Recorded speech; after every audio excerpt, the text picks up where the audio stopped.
ministre Yégué, M. Mambundu, M. Oyemba et tout, nous menons ce combat. Parce qu'eux aussi, ils mènent le combat sur la base des principes, pas sur la base d'allégeance aux personnes. Et nous menons ce combat et je suis heureux et fier de mener ce combat avec toutes ces personnalités. Maintenant, au lieu d'apporter une contradiction démocratique, politique à tout ce qu'on fait, quand ce n'est pas la brutalité, quand ce n'est pas la répression, c'est l'insulte. Enfin, est-ce que vous croyez que M. Ali Bongo, le Raïs Ali, vous croyez qu'il a le droit d'insulter un aîné comme le président Miboto, hein? Est-ce que vous croyez que le Raïs Ali, il a le droit d'insulter ou de traiter de voyou le Premier ministre Oyemba, qui a été son Premier ministre? Non seulement qui est son aîné, mais hiérarchiquement, M. Ali n'a jamais été au-dessus de Miboto, n'a jamais été au-dessus d'Oyemba, qui était son Premier ministre. Vous croyez que M. Ali, le Raïs, il a le droit de traiter de bandit, de voyou M. Yendo, qui a été son Premier ministre? On est où? Dans quel pays? Donc je crois que les Gabonais, c'est dommage, les Gabonais eux-mêmes y voient, se rendent compte chaque jour du vrai visage du Raïs émergent. Ces derniers temps, l'actualité franco-africaine a été marquée par les révélations de l'avocat français franco-libanais Robert Bourgi. Que voulez-vous que je dise? Moi, si M. Bourgi, que je connais, qui est un ami, s'il m'avait demandé mon avis, moi je lui aurais répondu tout simplement, je lui aurais rappelé l'adage qui dit que ceux qui savent ne parlent pas. Ceux qui savent ne parlent pas. Donc moi, bon, lui peut-être il a pu parler, il peut parler parce que c'est pas il n'a pas occupé de fonction officielle. Mais moi, je suis tenu par le devoir de réserve, donc ne comptez pas sur moi pour dire, pour aborder cet aspect des choses. Hein. Donc je dis, si j'avais encore un conseil à donner, malgré tout, à M. Bourgi, à Robert, je dis ceux qui savent ne parlent pas. Bon, alors maintenant, je vois que la presse n'a retenu que les déclarations de M. Bourgi sur quoi? Sur les fameuses mallettes. Sur les mallettes d'argent. Mais la presse, moi je vais retenir les motivations. Parce que M. Bourgi a expliqué quelles étaient ses motivations. Il y va assainir les relations entre la France et l'Afrique. Hein? Il dit qu'il veut hâter, concrétiser enfin la rupture promise par M. Sarkozy lors de sa campagne, hein, de 2007, c'est-à-dire la rupture avec les mauvaises méthodes, la malgouvernance économique, politique en Afrique.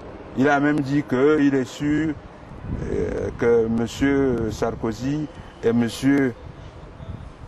Fillon ne permettront plus, ne laisseront plus faire des potentats qui massacrent leur population. Il a même dit que M. Sarkozy et M. Fillon n'accepteront plus des pouvoirs ou feront tout pour écarter les pouvoirs qui ne respectent pas leur peuple, les pouvoirs qui répriment leur peuple. Alors je dis à Bourgi, à Robert, je dis chiche. Je lui dis chiche.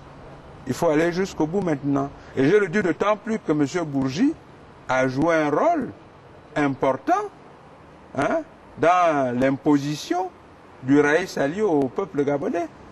Que M. Bourgi s'était inscrit dans la dévolution monarchique du pouvoir au Gabon.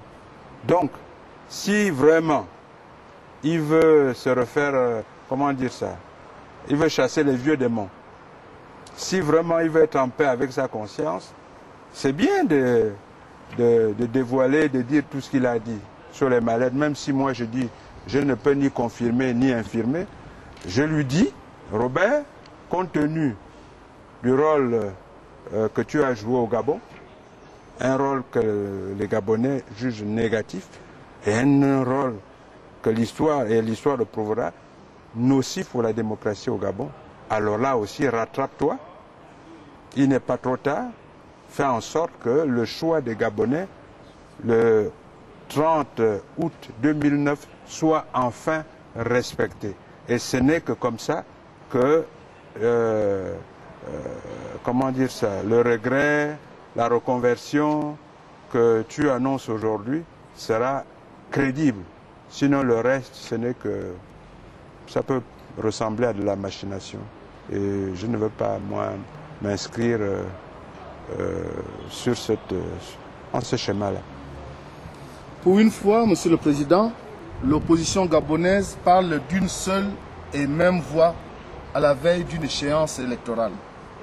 Aujourd'hui, le slogan des partis politiques de l'opposition et de la société civile est « Pas de biométrie, pas d'élection ». Un commentaire sur cette question. Ah non, c'est...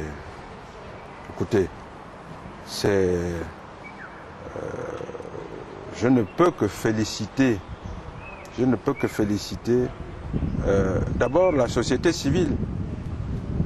La société civile qui est en train de jouer un rôle fédérateur au Gabon. Un rôle rassembleur.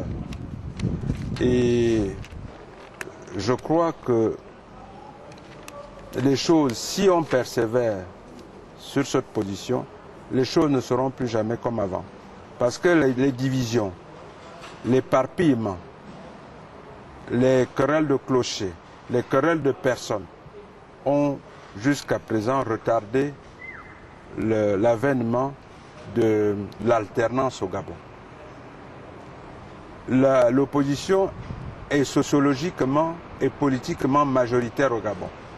Mais au niveau institutionnel, grâce à ce que vous savez, cette opposition n'a jamais pu arriver à l'alternance.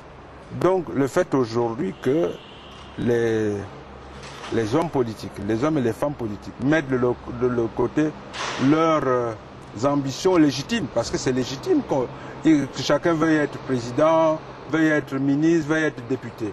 Mais il ne faudrait pas que cette ambition-là, qui est légitime, le choc des ambitions, compromette l'alternance. Et je crois que la société politique joue au Gabon aujourd'hui le rôle qu'elle joue dans d'autres pays. Vous savez, en Tunisie, qui a conduit le mouvement qui a chassé le président Ali, qui l'a organisé, orchestré, c'est la société civile. En Égypte, qui a organisé et orchestré l'action qui a mené au départ du président du Raïs Moubarak, c'est la société civile. En Libye, qui a lancé l'initiative qui a mené au départ du président Kadhafi, la société civile. Et de par le monde aujourd'hui, vous savez, la société civile, parce que justement, elle n'est pas empêtrée dans les contradictions d'ambition politique et tout, elle a le devoir aujourd'hui de fédérer les forces démocratiques pour pouvoir accélérer l'avènement de la transparence électorale, de la bonne gouvernance politique, de la bonne gouvernance économique. Donc je crois que je me félicite donc que toutes les forces démocratiques se soient enfin regroupées pour affirmer ce qu'on avait déjà dit au président Sarkozy. Lorsque le président Sarkozy est venu au Gabon en 2010, l'opposition, toutes tendances confondues, la société civile, on lui avait remis un mémorandum dans lequel nous lui disions, nous souhaitions qu'il nous aide à obtenir la transparence électorale au Gabon. Et ici était engagé le président Sarkozy. Lorsque M. Ban Ki-moon est venu au Gabon en juillet 2010, nous lui avons aussi remis un mémorandum pour réclamer la transparence électorale au Gabon. Et dans ces deux mémorandums, on indiquait bien que